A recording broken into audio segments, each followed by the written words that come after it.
Tate Taylor, Gary Card, and Jake Odey Jordan are chasing the same crown. Taylor already ran a legal time under 10 seconds. Card just shocked his country with a national record. Odey Jordan beat both of them earlier this year. Now it all comes down to one race at Hayward Field. The World Junior Championships landed at Hayward Field in Eugene, and this track has been eating records all season long. Every young sprinter on the planet wanted a shot at this stage, but the men's 100 meters turned into the race everyone is talking about. 3 names carried this event from day one. Gary Card, Tate Taylor, and Jake Odey Jordan each one arrived with a real claim to being the fastest teenager alive. Start with Card. Back in June at the Jamaican National Championships, he lined up against senior pros and shocked the entire stadium. He ran a 9.93, finishing right behind reigning world champion Seville. That time broke the Jamaican junior record and pushed Card into 3rd place on the all-time junior list. Card said he expected to go under 10 seconds that day, but even he was stunned when he saw the clock.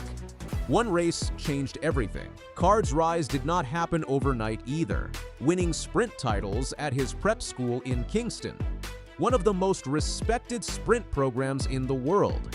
That training environment is exactly why he said he felt ready for a big performance. Only one teenager in history has ever run faster under legal conditions. In 2026 alone, Taylor ran a wind-aided 9.95 against a stacked professional field down in Florida, finishing 2nd in a race full of grown men. He backed that up with a legal 10.04 in Tokyo, running against some of the best sprinters on the planet. His 200 meters has been just as scary. Taylor smashed the national high school record 4 separate times this year.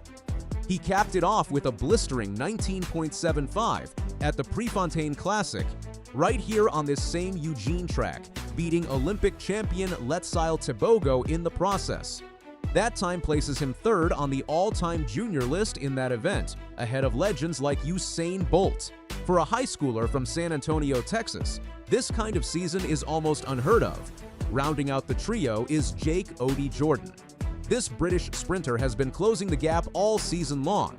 In April, he ran a wind-aided 9.94 in Florida, then followed it with a legal 10.07 in Tokyo just weeks later.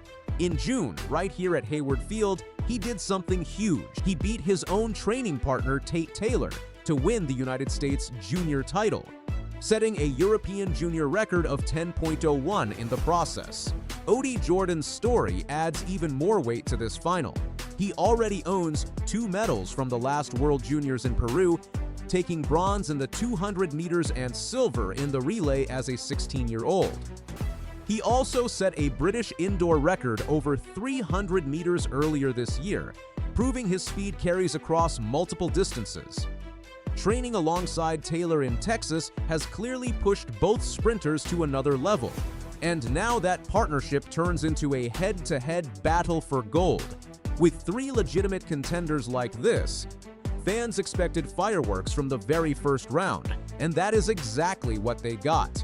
In the opening round, Tate Taylor posted the fastest time of anyone in the entire field, cruising through his heat with total control.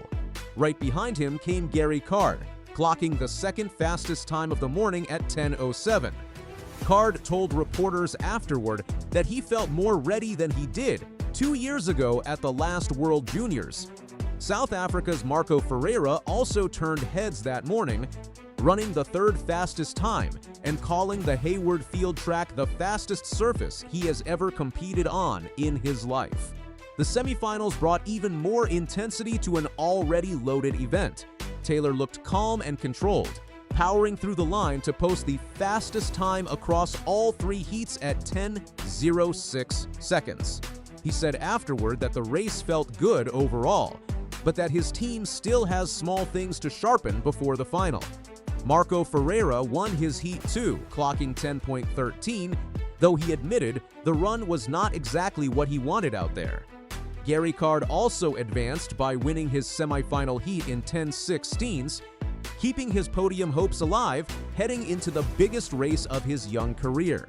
Jake Odey Jordan punched his ticket to the final as well, joining a stacked 8-man field that now includes sprinters from Botswana, Belgium, Malaysia, and Slovakia. But make no mistake about it, this final is really about 3 men. Taylor, Card, and Odey Jordan have been trading blows all season long, and none of them has blinked yet. What makes this final so electric is the track itself. Hayward Field has been producing insane times all year long. Records fell during the college championships held here earlier in the summer. More records fell during the Prefontaine Classic just weeks ago. Tate Taylor's 2 fastest legal sprints this entire season both came from this exact stadium. If there was ever a place for a junior sprinter to break new ground, this is it. Card enters with the fastest legal time in the field this year at 9:93, a mark that already makes him one of the quickest teenagers who has ever lived on this planet. Taylor brings the calm confidence of a sprinter who has already gone sub-10 legally and has nothing left to prove except doing it on the biggest stage of his life. Odey Jordan brings real momentum, having already beaten Taylor once this season on this very same track back in June. Add in dangerous outsiders like Marco Ferreira, who has stated flatly that breaking 10 seconds is his personal goal for this meet, and you have a final that could produce multiple sub-10 performances at the exact same time. That kind of depth almost never happens at the junior level of this sport, and a fast track like Hayward Field only raises the chances of a shock result from somewhere in the outside lanes. The men's 100-meter final is set for August 6, 2026 at Hayward Field, following right after the women's 100-meter final on the same schedule. Every eye in the sprinting world will be locked onto this one race.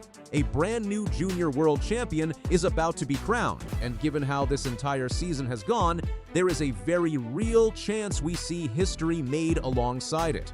Think about what these 3 athletes have already done just to get here. Card went from a kid who had never broken 10 seconds to the 3rd fastest junior alive in a single race. Taylor has spent an entire season smashing decades-old high school records, while also holding his own against grown professionals. Odey Jordan has gone from a promising young talent to a European record holder who has already beaten the man many consider the favorite. Whoever crosses that finish line first will carry the title of world's fastest teenager into the years ahead, based on everything these 3 have shown throughout 2026. This final might be remembered as one of the greatest junior sprint races ever run on a track. 3 athletes, 1 finish line, only 1 world champion. Stick around, because more coverage from Hayward Field is coming, and this story is far from over.